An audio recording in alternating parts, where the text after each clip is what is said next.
Okay, good morning.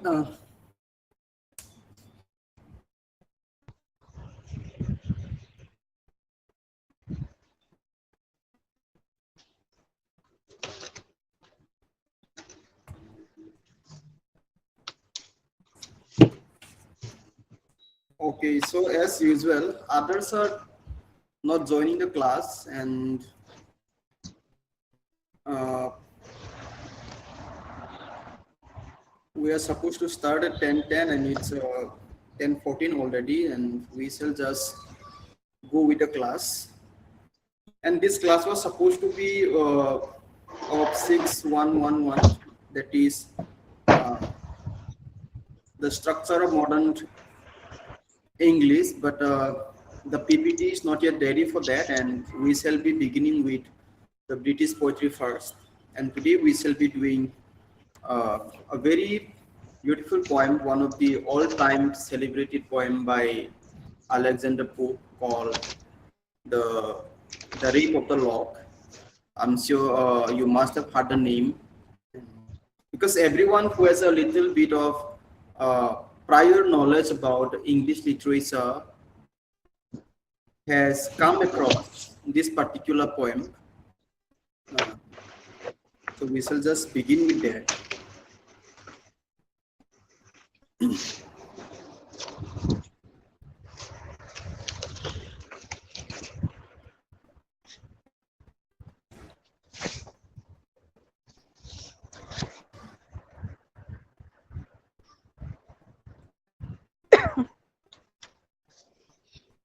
Hello.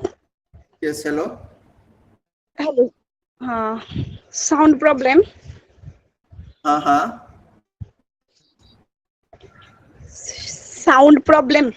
Yeah, can you, okay, am I not audible?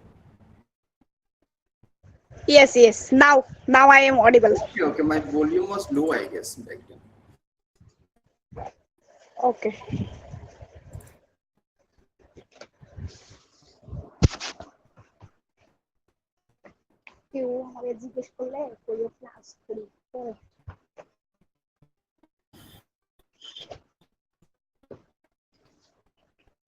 Okay, what I was telling is that as usual, we were supposed to begin with 6111, that is the structure of modern English, and for some technical reasons in my computer, the PPT of that particular course is not yet ready, so we shall be beginning with this particular course today, that is from British poetry, and today we are going to talk about The Rape of the Lock, a beautiful poem, one of the celebrated of all time by poem by Alexander Pope, which is called The Rape of the Lock. So, okay.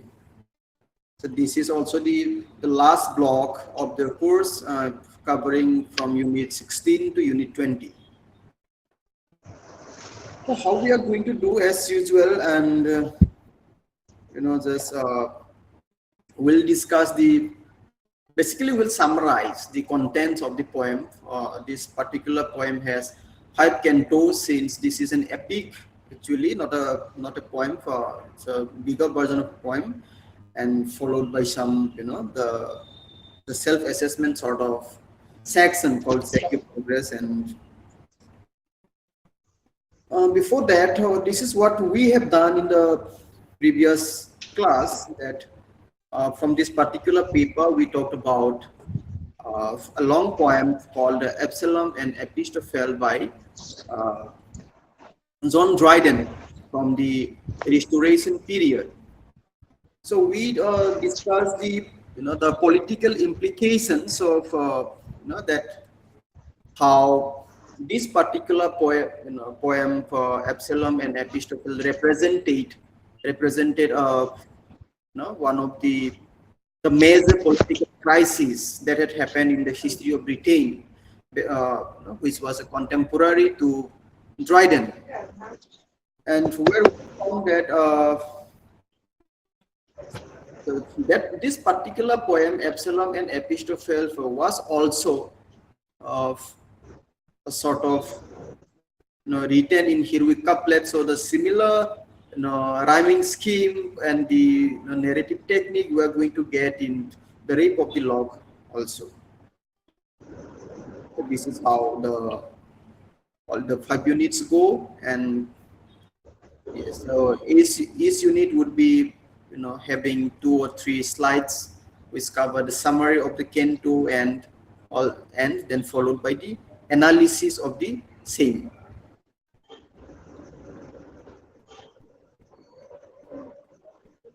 Okay. So before directly jumping into the text, now the discussion of the text, the summary, just a bit of introduction about it. So what is the rape of the lock? The title suggests the rape of the lock. And this epic was said to be written based on a real life incident, okay, that had happened in an aristocratic family during the time of Alexander Pope himself. It says that,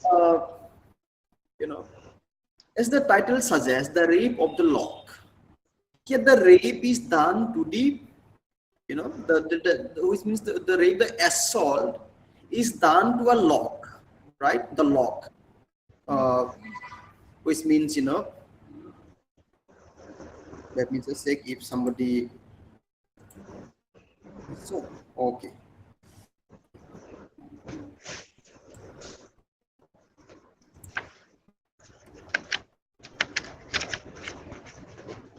So lock of, which means a hair, okay, which means hair.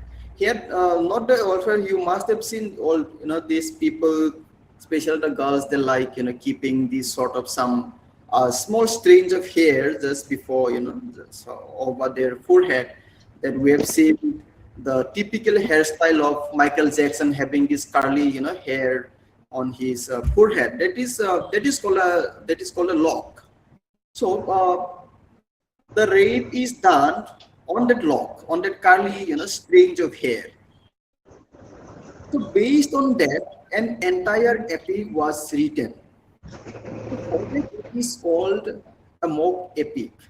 Why mock epic? Epic, we discussed an epic in that is the Fairy Queen.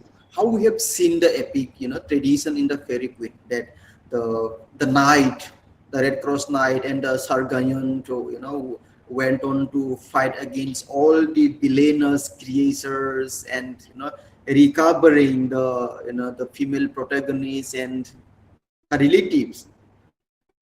So the battle is there in an epic, and that is bigger.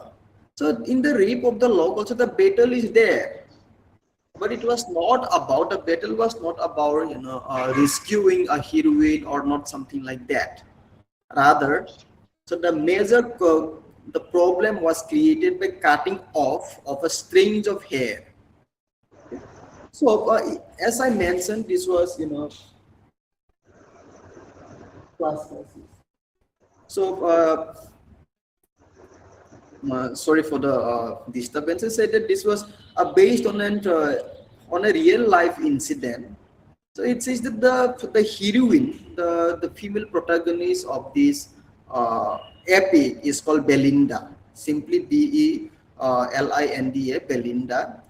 This Belinda, the character of Belinda is said to be the fictionalized representation of a young lady called Arabella Farmer. Arabella Farmer, who was said to be a very celebrated, and very uh, a beautiful lady as considered in her society. And one day there was a young 20 years, young man came to meet Arabella Farmer to talk about their marriage. And it called, the name of the young man was said to be the Robert Lord Peter. It is said that that particular young man for some reason cut off a string of hair of Arabella Farmer,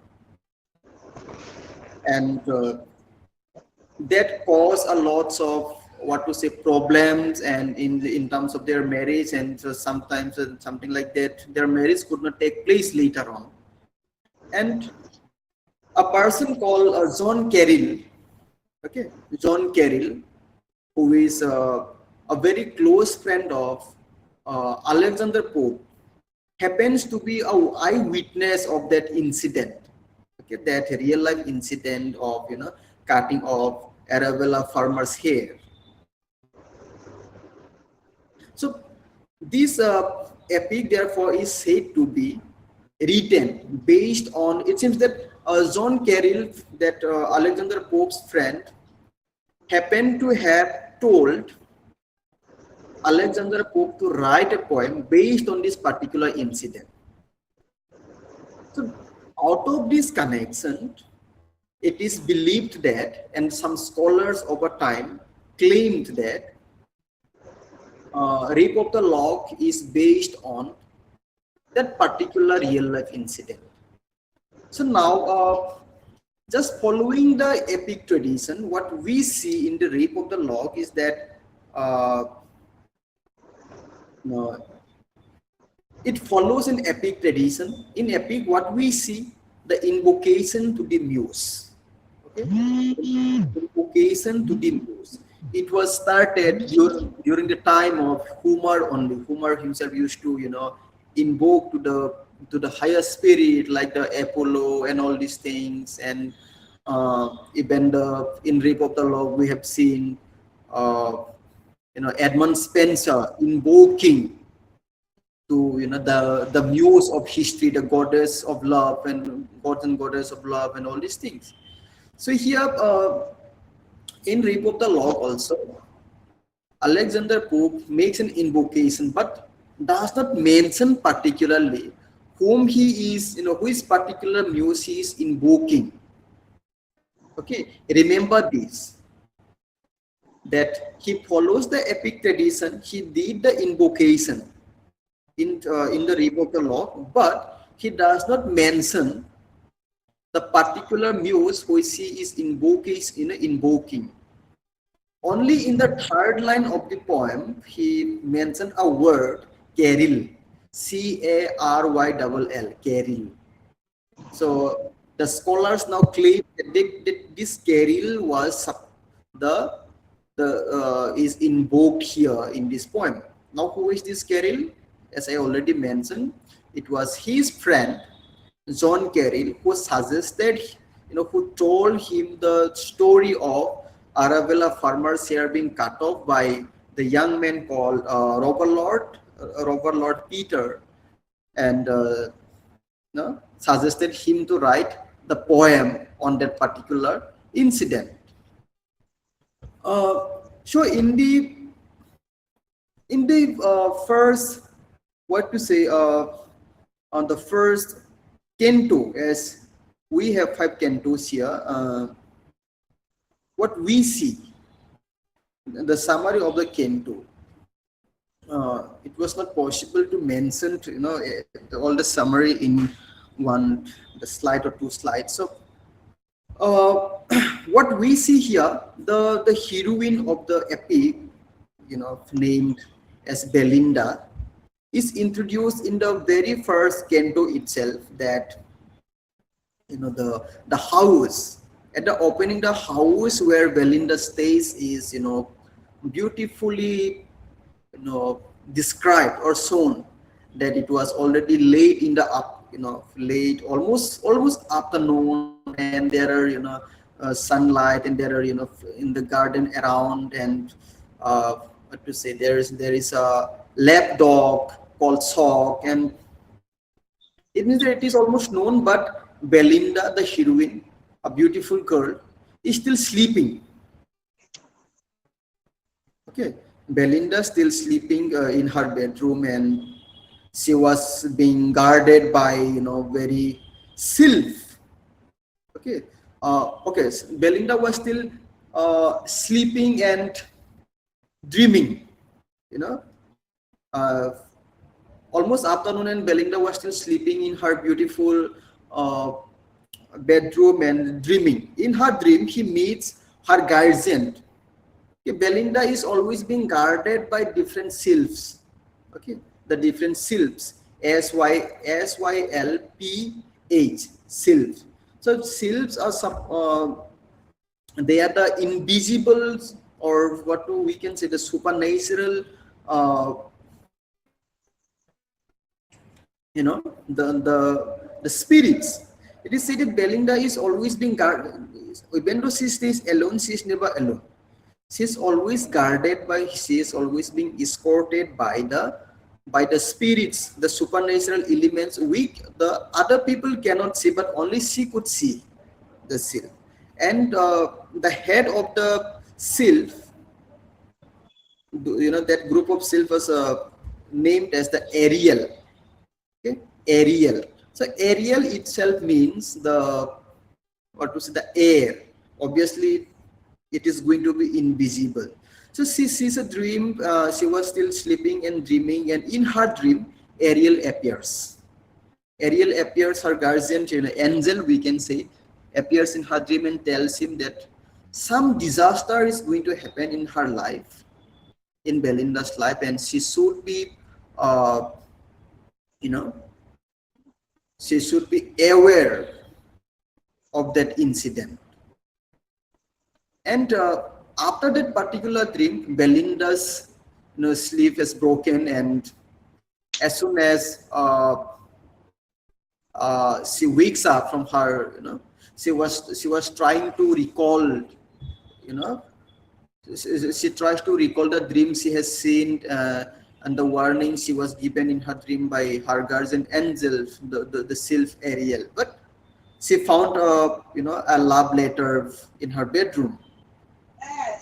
As soon as she wakes up, which is called, and she totally forgets the dream what she has seen.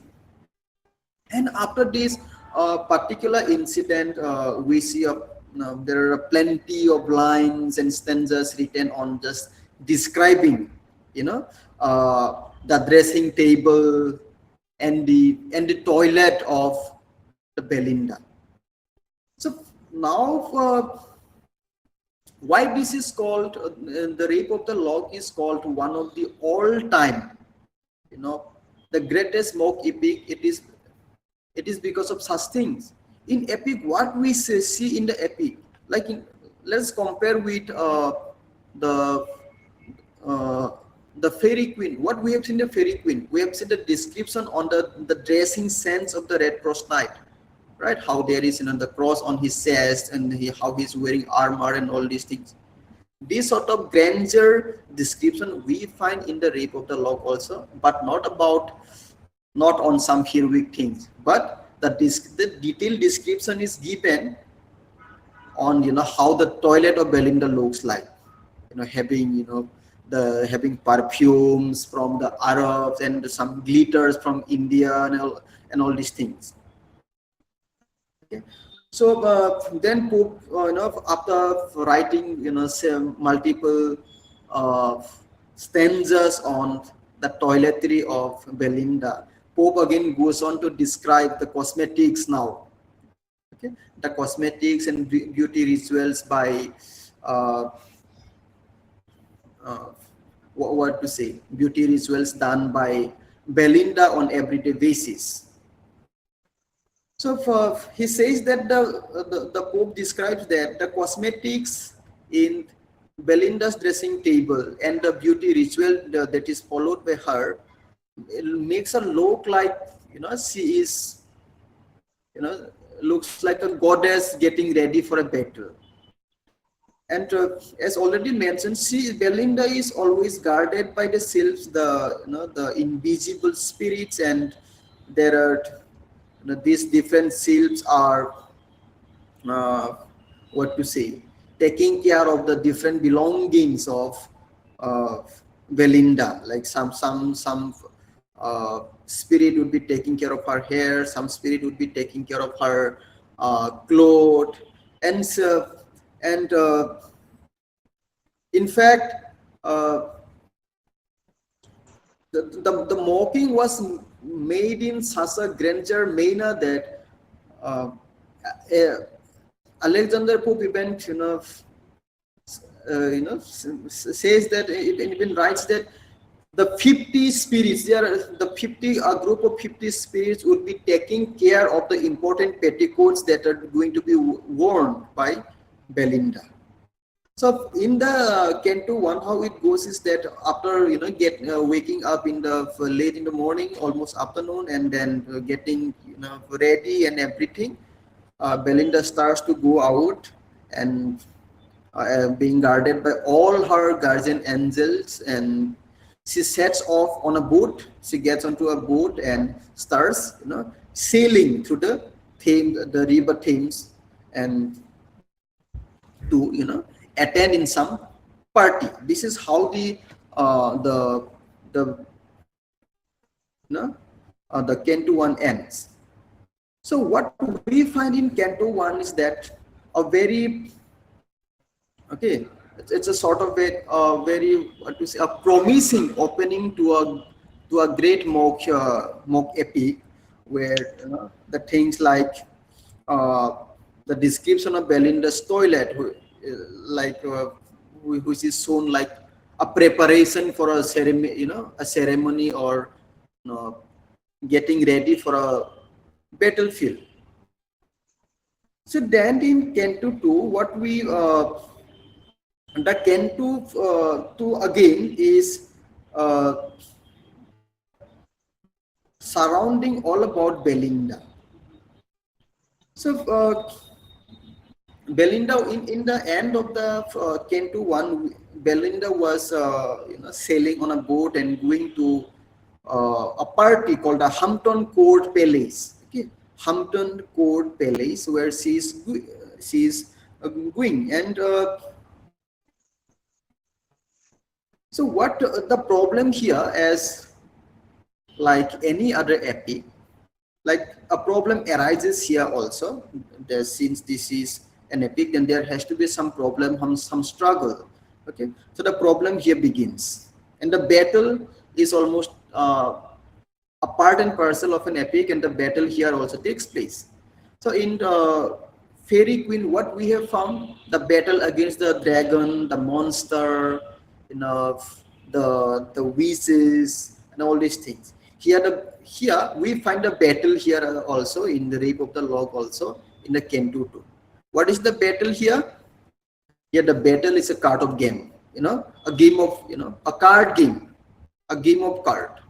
So Belinda, how you know how these the mocks that that the nature of a mock epic is shown here. How just look at the thing. How just consider the thing. In the Canto one, Belinda was getting ready in to look the best that she could possibly become. And what she did later on in the Canto 2, she ended up playing a game of card, a task. Okay, she's playing a card after getting ready for such a grandeur manner. And so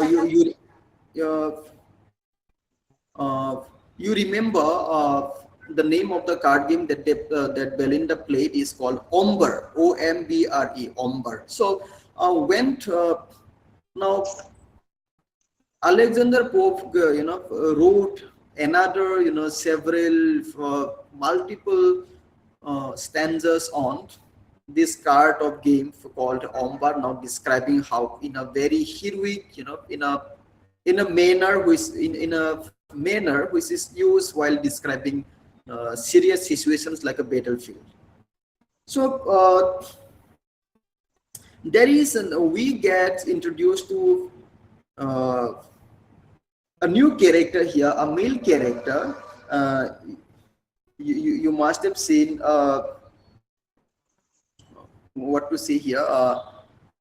In the second last point, you can see the Baron. Okay, a male character. Now Baron is now she's ready, Belinda. She looks good in all manner, but now this Baron, uh, he is admiring only the hair of the Belinda. Okay. Now admiring is what he's loving her Belinda's hair in such a way that he wants to cut it off and take it away. Okay, and so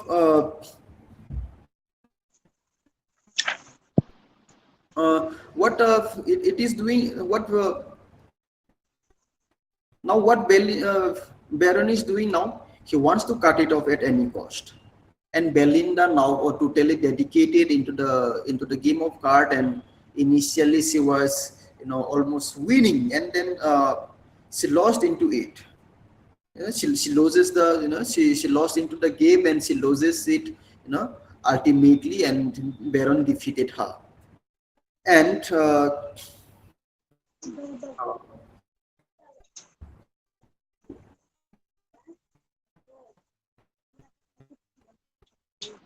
okay, now since Baron say he wants to cut the hair off, and another epic element here, now Baron is now praying to the gods and goddesses now that he should be success in cutting Belinda's lock off.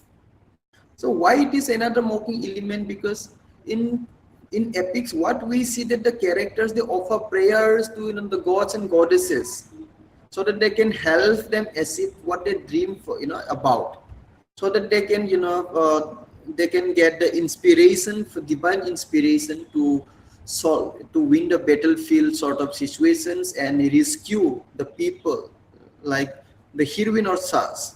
But here Baron is praying to the to the highest spirit, so that his plan of cutting Belinda's hair is would be succeeded. Now this is where in Canto 2 how it is that Belinda gets defeated in the game of card, and she is somewhere shocked, and we find Baron is now ultimately dedicated himself to cut the hair off.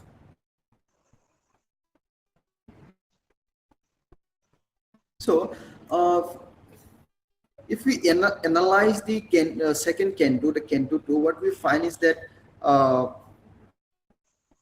a satire. In the Canto one also there was a satire, but the satire becomes grows even higher in the Canto two. The Pope is making fun actually of the aristocratic manner, the manner of the aristocratic people, where they gets ready in a high manner, and how these people involve themselves, so invest themselves so dedicatedly in common things like the playing games and all these things. And uh, then it also highlights another important aspect of the overall themes of the epic, that is about uh, the the situation or the status of women in the society at that uh, during the time when this particular poem was written. That is that we could connect that this particular poem from the moment or the incident of the episode of the playing card game, where the card game becomes a symbolic of the battle, as we already I already mentioned about that. And now that the fact of Belinda losing in the in the card game, even though she was winning at initially and then ultimately losing into in the overall game, it shows that the struggle of the women, or the in terms of social exposure. So then in the next Canto, uh, third Canto, it continues, the card game continues, and now the party started already. And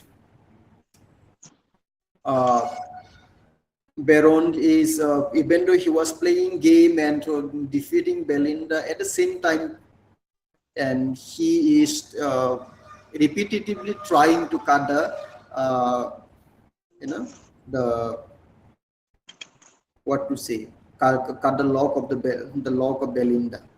And as Belinda was guarded by the huge number of sylphs, and whenever Baron tries to cut the hair, these invisible spirits called sylph, they intervenes, and he's you know the the plan used to get filled. So ultimately, there is another what to say. So far, all the spirits we got, like the Umbriel and Ariel, all these spirits are good spirits.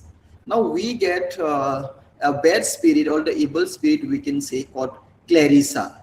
Okay, Clarissa, Clarissa, Clarissa. And now this Clarissa, the evil spirit, comes up to help Baron, making to make him success in cutting the hair of Belinda. And Clarissa now gets into the Caesar. Okay, Clarissa now gets into the Caesar of the Caesar of Baron, and helps him cut the lock of Belinda. And the Belinda's hair is now cut off by Baron. As soon as the she realized that the she has lost her hair, a string of her hair, and Belinda started screaming as loud as she could.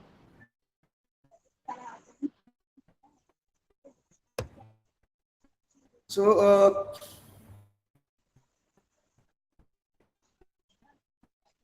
now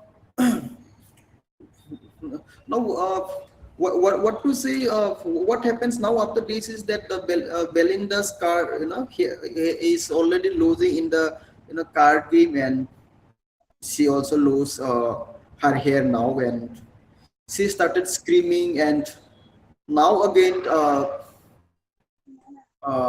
what to say Alexander Pope now goes on describing, and writing multiple, stanzas describing how Belinda expresses her grief over losing, the uh, losing the losing her hair, a string, not entire hair also, just a string of hair. So from here, what we find from here is that if we analyze the Kento tree, and uh, what the major point we find from here is that the appearance versus the reality, the appearance versus reality. How the appearance, the Belinda, its appearance is very, visibly very powerful, very, very strong, and she has got everything she wanted to, but she is not, she cannot she's not even be able, she's not even able to save her, save her hair from getting cut off. That is one thing, appearance versus the reality. Also the, the delusion, again similar sort of thing, the delusion versus reality, the fantasy versus reality, to put in a better words. And fantasy, what she believes that she is being guarded by the spirits, that she can never, get distracted, as she is always being escorted by these different spirits. But in reality, the spirits could not save her from, losing a sense of her beauty. So after that, in the Canto 4, the Belinda's distress, it continues. See, Belinda keeps on, you know, what to say, Belinda keeps on uh, expressing her grief, her sadness over losing of her lock, and there we get another sort of supernatural element here. This but Reap of the Lock has a multiple supernatural characters, supernatural elements here. Uh, Again, called the gnomes. Now all these, the number of spirits increased now. Okay, the Belinda invokes, calls on to more and more of spirits, and now all these spirits are, what to say. Uh, there is another incident, given by a beautiful introduction, supernatural element being introduced by Alexander Pope in Canto 4, which is called the Cape of Spleen. Okay, Cape of Spleen, another very say, we can just say it's something like underworld. Okay, an underworld place of but which does not exist in reality, but in fantasy, who is represents a very something like very melancholy, as well as uh, very irrational. Says that now some spirits like the Umbriel, the out of the all these, huge number of spirits who are guarding Belinda, some, some of them go to that this fantasy place called the Cave of Spleen, and they brought multiple things to her. So what are the things they brought? What are the things they brought? Is like again another mocking element here. So what we see in the epic tradition, when the hero, the epic hero goes to some, the place of danger and fight the battlefield, and after winning, the epic hero brings something good, okay, something very rational, something very knowledgeable. But here, what did they bring from the Cave of Spleen? They brought more sober, they brought more sadness, they brought more tears for Belinda, telling that since Belinda is continuing her grief, continuing her, crying, continuing expressing her, distress of being cut off, lose her hair, which was cut off by Baron. She might need more tears. Okay. Uh, so so that continues, and that these things only continues in the Kento 4 also, and now they also these spirits also now starts looking everywhere to recover the portion of hair, the string of hair which was cut off from Belinda's head. And so how these the search for the hair, okay, the search for the cut hair is now become the major, the main issue, the serious issue of the poem. So where how it is a mock epic is different from the traditional epic. In traditional epic, what the seriousness is like the defeating the dragon, the defeating the villain. Okay, here it is the serious issue is recovering the hair who is cannot be used any anymore. Uh, so again, the following the same thing. If we analyze this, if we make an analysis of the Kento 4, what we find is that the most important thing we find from this Kento is that 1, 2, 3, 4. In the point 4, you can see that Belinda's grief, that Belinda's, what to say, the continuous grief of Belinda is, it reveals the, the tentative value, okay, the tentative cultural value of women, or during this particular period when the poem was written. So the women those days were, especially in the aristocratic family, were considered, or the simply considered to be the the representative of the fashion and the or the beauty. So this is what we find, and for them, for women, the losing of beauty is losing of their existence itself. So this is what we find from this particular the Kento. In Canto 5, the poem recess in its uh, what to say in the epic, and now the struggle of Belinda, or the all this it is the battle now, the struggle for finding our the hair, it is now crossed the limit of just the recovering of you know a beauty element which was separated from where it should, where it was where it belongs to. Rather, it has become now a struggle between like the two genders, the males and females. It is like Belinda is trying to recover the feminine thing that is which is considered to be the most feminine thing, which is her hair, which was being taken away by a male person. uh, so now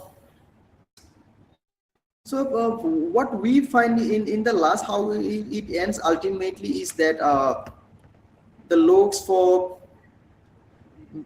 now Belinda's grief was not stopping. So all these what to say all these spirits were looking out to get the hair, and at the end one spirit comes up and tells that the hair which was cut off from Belinda's head would not be recovered anymore, telling that it has gone to the it is like it has reached the heaven. Okay, the hair, the lock of Belinda which was cut off by Baron has reached the the it has reached the heaven, and it is turned into the sky, stars basically, and tells that Belinda should not express her grief anymore. Rather, she should be happy, because before when her this particular lock was in her head, only the people surrounding her could see it and admire it. Now, since the hair, those that lock has turned into the sky, stars in the sky, Now everyone who looks up the sky and who admires or who loves whosoever loves the stars, they can see Belinda's hair also amongst those stars and admire them. So that is how the Canto 5 ends and how the poem ends. So this is what we see here. Uh, it is that like Pope is given a proper judgment to his attempt in writing this particular epic in a mock version, in a mocking manner. Uh, and also what we see here is that the mixer of the classical elements in the sense that he is you know adding different characters from the mythology, like the sylphs, like the spirits, like the gnomes, the Ariel. All these things are drawn from the classical mythology, and somewhat added them to function like the elements which can actually contribute to deliver a social message, and also at the same time presenting them something like they can be only admired by us, but they cannot really be handful in saving, providing us safe and security, like what had happened with Belinda.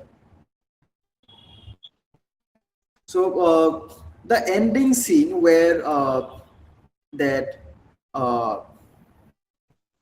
when one of the spirits informed that Belinda's hair has turned into the stars and in the sky, and it can be admired by all the sky lovers and the star lovers.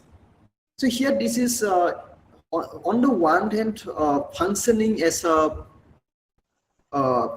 that reconciliation, the element of reconciliation of the epic tragedy. On the other hand, and this is a sort of a moral lesson also, that what it is like that simply cutting off a string of hair does not what to say, does not harm in a big manner to the overall beauty of Belinda. So now after this, so covering all the 5 cantos, what we find, what the basic things, the basic elements we notice here is that obviously it is the mock heroic mood. How mock heroic? Why it is mock heroic epic? It is written in a heroic couplets. Okay? I mentioned in the, or I in fact discussed what is heroic couplets while discussing Fairy Queen also, that these are the lines written in iambic pentameter, 2 lines, iambic pentameter with the stress and unstress and stress.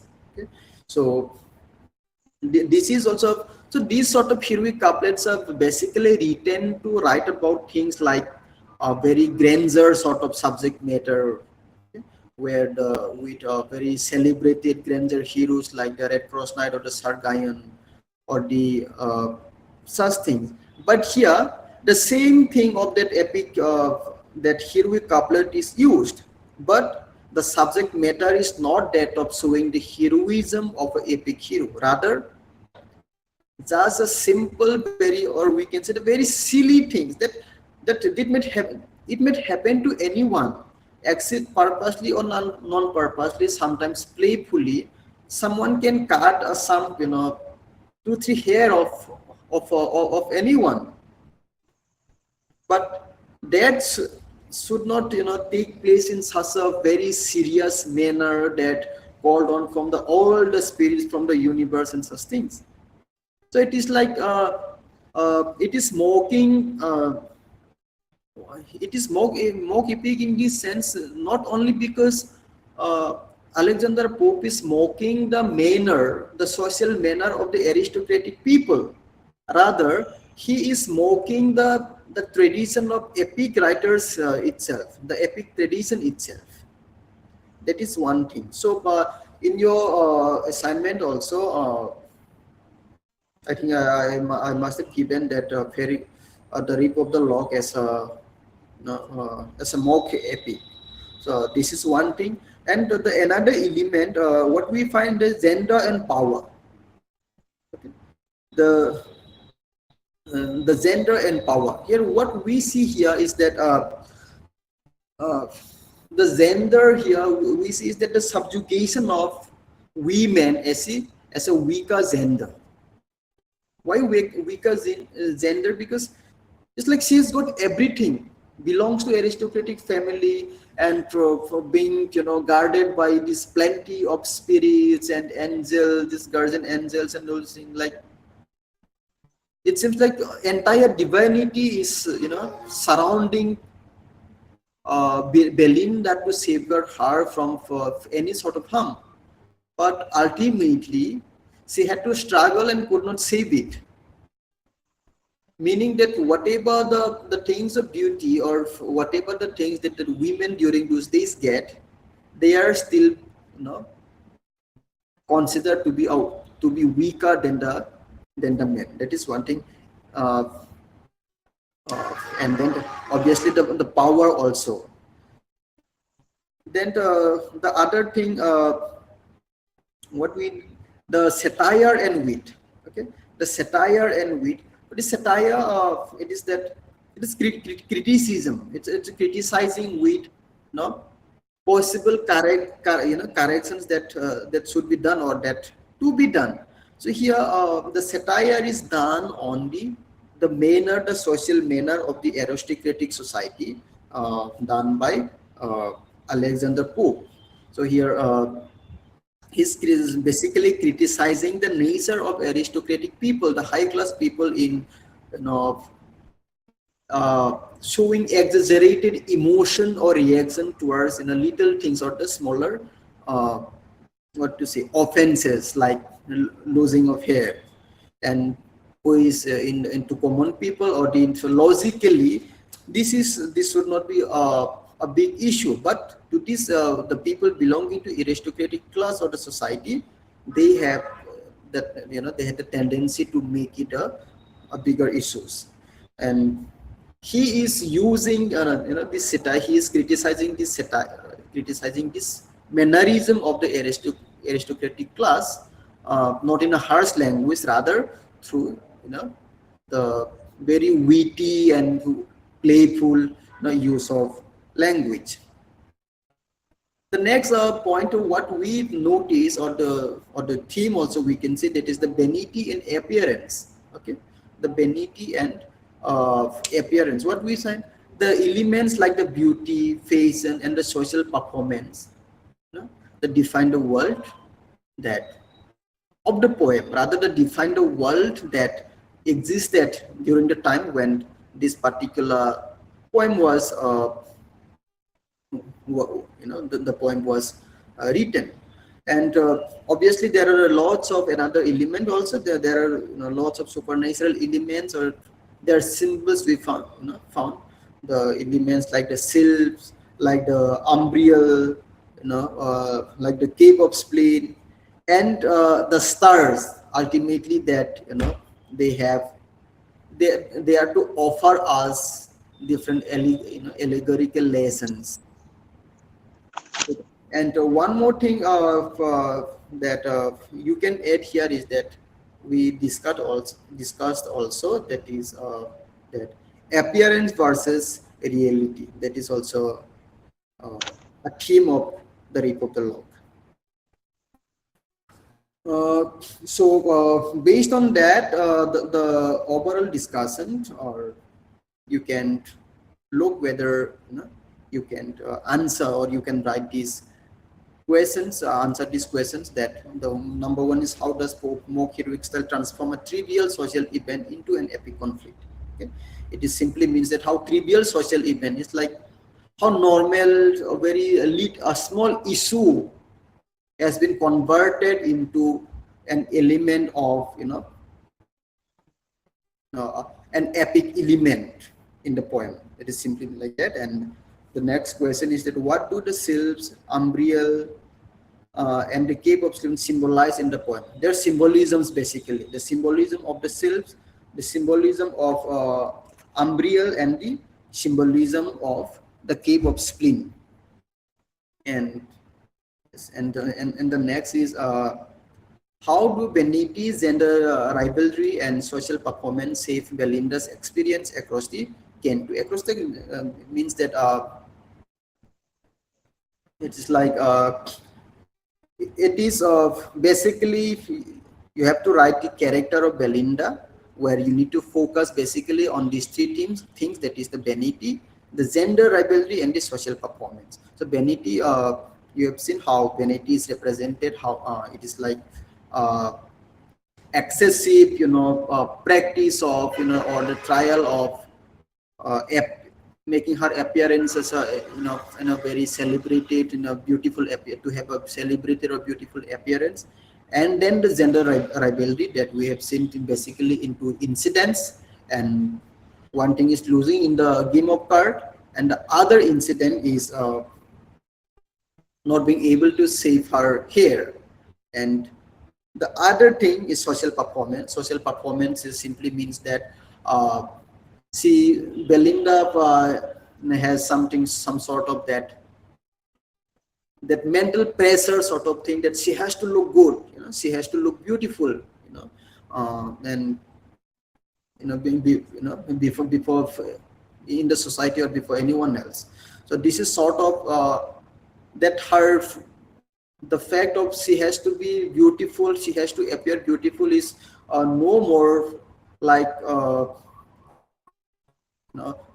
general thing. It has rather become a sort of a performance that she has to deal with every day. So these are the things. And yes, this is how we concluded, and basically we simply, summarized all the five cantos, and we did a very minor analysis of each of the cantos. And then we also talked about the epic elements that are there in the poem, and we also talked about Pope's use of irony, satire, and the witty language. So yes, any question? Now you are free to ask any question if there is.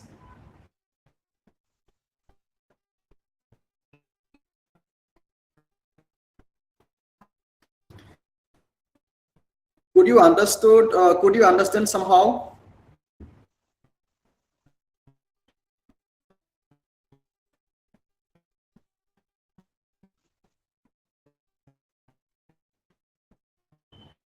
If anyone has any question, you can just you can ask me, and we can discuss, and I can even go back to the slides and look at them.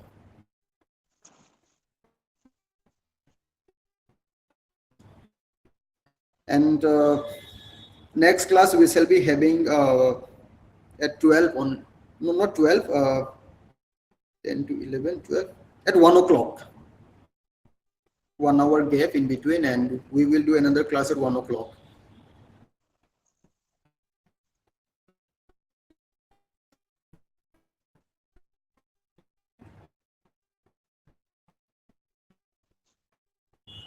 Okay, if you do not have any question, you can leave the session then.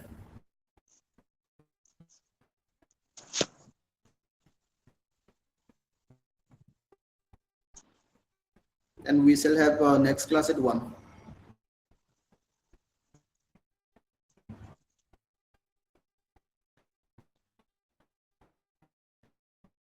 Thank you for joining.